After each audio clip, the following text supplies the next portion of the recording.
At 7:34 in the morning, when children were being packed off to school, when street vendors were setting up their stalls, when hospital workers were beginning their morning shifts, the ground beneath an entire nation simply stopped being solid. A magnitude 7.4 earthquake detonated 107 kilometers beneath the Choco department of western Colombia, centered near the quiet town of San Jose del Palmar, and in less than 90 seconds, it rewrote the map of human suffering across one of South America's most densely populated corridors. In Pereira, a city of nearly 500,000 people sitting in the heart of Colombia's famous coffee region, buildings that had stood for 4 and 5 decades folded inward on themselves like cardboard boxes left in the rain. The passenger terminal at Maricaña International Airport partially collapsed while travelers were still standing inside it with their luggage. A residential structure visible directly from the Bolivar Plaza simply buckled at its base and disappeared into itself, sending a wall of gray concrete dust rolling down the surrounding streets like a slow-moving avalanche. People who had been walking on those streets seconds earlier were swallowed by that cloud before they had any chance to run. The numbers coming out of Colombia right now are not final. They are still climbing. More than 132 people are confirmed dead. Over 570 are injured. At least 188 people in Cali alone are officially listed as missing, which means 188 families are sitting somewhere in that city tonight with no information about whether the person they love is alive or buried or already gone.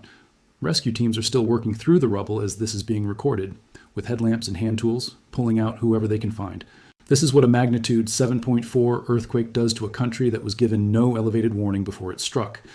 And that second part of that sentence is what this video is actually about. Let me give you the complete picture of what happened across Colombia on August 10th, 2026, because the geographic spread of this disaster is something that most coverage is failing to communicate accurately. The epicenter was approximately 5 kilometers east of San Jose del Palmar in the Choco department, roughly 280 kilometers west of Bogota. The depth was 107 kilometers below the surface.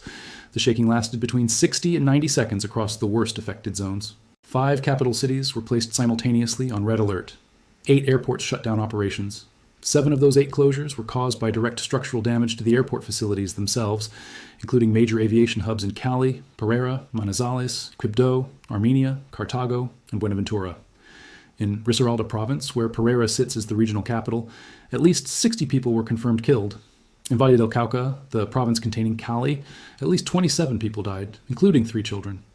More than 600 buildings were confirmed structurally damaged. At least 86 structures collapsed completely. And then, separately, simultaneously, the Pereira volcano erupted and forced the closure of a completely independent 8th airport in Popayan due to ash clouds and toxic gas release into the airspace. Colombia did not experience a single earthquake today. Colombia experienced an earthquake, a volcanic eruption, 8 airport shutdowns, 5 simultaneous capital city red alerts, and a mass casualty rescue operation stretched across hundreds of kilometers of damaged urban and rural territory, all at the same moment, all demanding resources and coordination at the same time. The United States Geological Survey issued an orange alert, their second highest classification, signaling that significant casualties and widespread damage were expected. Approximately 34 million people across 4 countries felt the ground move. President Abelardo de la Espriella declared a national state of disaster and ordered the establishment of a unified national command post to coordinate the emergency response. Most earthquake coverage moves past the depth number quickly. That is a mistake, because depth is one of the most important factors determining both the pattern of destruction and the risk that follows in the weeks ahead. At 107 kilometers, this was an intermediate depth subduction zone earthquake occurring within the Nazca Plate as it drives beneath the South American Plate. That depth is simultaneously the reason the death toll is not dramatically higher, and the reason destruction spread across such an enormous geographic footprint. Here is the comparison that makes this concrete. The 1999 Armenia earthquake in Colombia measured only magnitude 6.2, which is mathematically nearly 40 times less energetic than today's 7.4 event. But it struck at approximately 10 kilometers depth, and it killed 185 people and essentially destroyed that city entirely. Had today's magnitude 7.4 rupture occurred at that same shallow depth, the zone of total destruction directly above the epicenter would have been beyond anything Colombia has experienced in the modern recorded era. The depth reduced the peak intensity directly above the rupture, but it distributed that energy outward across an enormous area instead of concentrating it in one location. That is why airports hundreds of kilometers apart from each other all suffered structural damage at essentially the same instant. That is why Pereira, Cali, and Manizales all reported multiple simultaneous building collapses, even though they sit in completely different parts of Western Colombia. The energy did not concentrate. It propagated through the crust and loaded the entire western half of the country in a single pulse. This geographic spread of simultaneous structural damage creates a specific and serious danger going into the aftershock sequence that is now beginning. When buildings across a wide region are all in a weakened structural condition at the same time, a significant aftershock does not need to be a large earthquake to be catastrophic. A magnitude 6.0 or 6.5 striking at shallower depth anywhere in the same region could trigger secondary collapses in structures that survived the main event only in already severely compromised condition. The USGS aftershock forecasting models confirm that events reaching magnitude 6.0 or above cannot be ruled out in the near term following a 7.4 main shock. Every person in Colombia living near or inside a building that showed any damage from today's earthquake needs to understand that risk clearly and immediately. What the institutions chose not to say here is the official position of the United States Geological Survey, stated plainly in their public FAQ in language that contains no ambiguity whatsoever. They write, "Neither the USGS nor any other scientists have ever predicted a major earthquake. We do not know how, and we do not expect to know how any time in the foreseeable future." They define a legitimate earthquake prediction as requiring a precise date and time, a precise location, and a precise magnitude. Anything that does not meet all three of those criteria, they say, is not a real prediction. That is the institutional line. That is what gets repeated in every university classroom, in every peer-reviewed abstract summary, in every major media broadcast following every disaster. Earthquakes cannot be predicted. These things happen without warning. Support the victims. Nothing could have been done. Except the geological record of the Venezuela and Colombia corridor does not support that level of institutional certainty about the impossibility of elevated regional risk communication. Not this time. Not with this much documented history pointing directly at this region. 6 weeks before this earthquake struck, when Venezuela was still in the acute crisis phase of its catastrophic magnitude, 7.2 and 7.5 earthquake doublet that killed more than 6,000 people, independent geoscience analysts were publicly identifying Colombia as a significantly elevated risk zone. The date of that assessment was June 24, 2026. The scientific basis for that assessment was not vague or retrospective. It was grounded in a documented and published mechanism called Coulomb stress transfer. When one segment of a major tectonic boundary ruptures in a large earthquake, the seismic energy from that rupture propagates outward and measurably alters the stress distribution on neighboring fault segments, in some cases bringing those segments closer to their own failure thresholds. This is accepted science. It appears in peer-reviewed journals from respected institutions. The USGS is fully aware it exists, and the historical record of this specific corridor makes the pattern visible across more than a century of documented earthquake data. In 1967, Colombia experienced a magnitude 7.0 earthquake in February. 5 months later in July, a 6.8 struck Colombia again, and one single day after that, a 6.6 struck Venezuela. One day separating two major events in two adjacent nations sitting on the same regional tectonic system. In 1997, a magnitude 7.0 struck Venezuela in July. 2 months later in September, a 6.8 hit Colombia. Same regional corridor, similar time delay, same sequential progression between the two nations. Then 2026, Venezuela's doublet in June kills more than 6,000 people. 6 weeks later, Colombia's 7.4 kills more than 132 confirmed people, with that number still climbing as rescue operations continue tonight.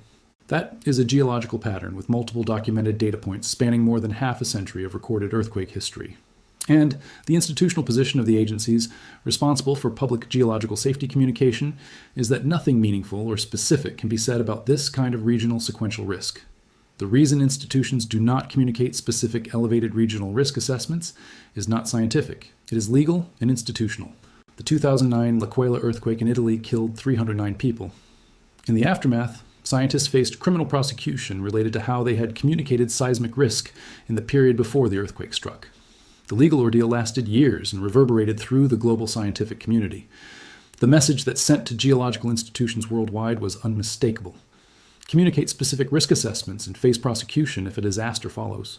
The lesson those institutions took from L'Aquila was not to improve their honest, probabilistic risk communication to the public. The lesson was to retreat fully behind the official position that prediction is impossible. Because if prediction is officially impossible, no institutional accountability can attach when disasters happen. Silence protects the institution. Silence cannot be prosecuted. The result of that institutional calculation is 132 confirmed bodies in the rubble of Pereira and Cali tonight. It is 188 families in Cali with no information about missing loved ones.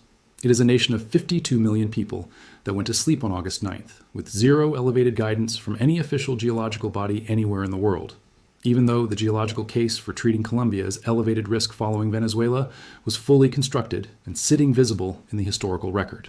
The data existed, the mechanism was published, the historical precedent was documented across multiple decades. The agency said nothing, and people paid for that silence with their lives.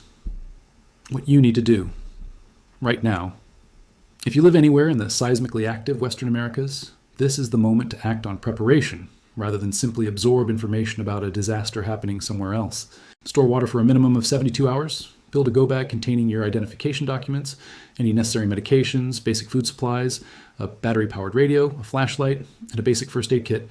Know what type of building you live in and have a general understanding of its structural vulnerability. Older unreinforced concrete and masonry structures perform badly in earthquakes. Newer construction built to modern seismic codes performs significantly better. Most importantly, decide right now, before anything happens, exactly what you will do in the first 10 to 15 seconds of major shaking. Drop to the ground, take cover under a solid table or desk, and hold on. Move away from windows. If you're near an exit and can reach it in 2 or 3 steps, use it. The people who survive large earthquakes inside buildings are overwhelmingly those who had already decided what they would do and could execute that decision immediately, without having to think from scratch while the ceiling above them is already moving. Pre-planned action in the first seconds of a major earthquake saves lives that no amount of official warning could save once the ground has already started moving. The 48 to 72-hour window following a major earthquake is when external support has its highest impact. Rescue teams are still finding survivors in collapsed structures during this period. Medical facilities are managing their highest patient loads. Families are trying to locate missing members. World Central Kitchen has demonstrated consistent rapid deployment capacity across Latin America and was actively on the ground in Venezuela following the June doublet. Direct Relief specializes in emergency medical supply chains in exactly these disaster scenarios and has established operational relationships with Colombian health infrastructure. Any support sent in this window has more direct life-saving impact than support sent a week from now when the acute rescue phase has already concluded. More than 132 people are confirmed dead in Colombia tonight, and that number is not finished rising. Over 570 are injured. Hundreds remain missing. 8 airports are shut. 5 capital cities are on red alert. A volcano is erupting in the same country at the same time. The agencies funded by public money to stand between ordinary people and unwarned catastrophe had access to the historical data, the published scientific mechanism, and the direct regional precedent of Venezuela 6 weeks earlier. They chose institutional silence over honest risk communication because specific communication creates specific accountability, and accountability is what they are most determined to avoid. The Earth does not consult the legal liability calculations of government agencies before it moves. Tectonic plates accumulate stress across decades and centuries, and when that stress exceeds the strength of the rock holding it, the ground tears apart in seconds, regardless of what any institution has said or chosen not to say. The patterns of where and when that is most likely to happen are written in the geological record for anyone willing to read them honestly and communicate them without flinching. Today, that record wrote another devastating chapter in Colombia. May every person still in the rubble of Pereira and Cali and Manizales be found alive. May the injured heal, may the missing be located, and may this disaster generate not only the grief it deserves, but a real demand that the institutions entrusted with public geological safety begin communicating risk honestly, even when doing so is institutionally uncomfortable. Because the alternative to that honesty is exactly what Colombia is living through right now.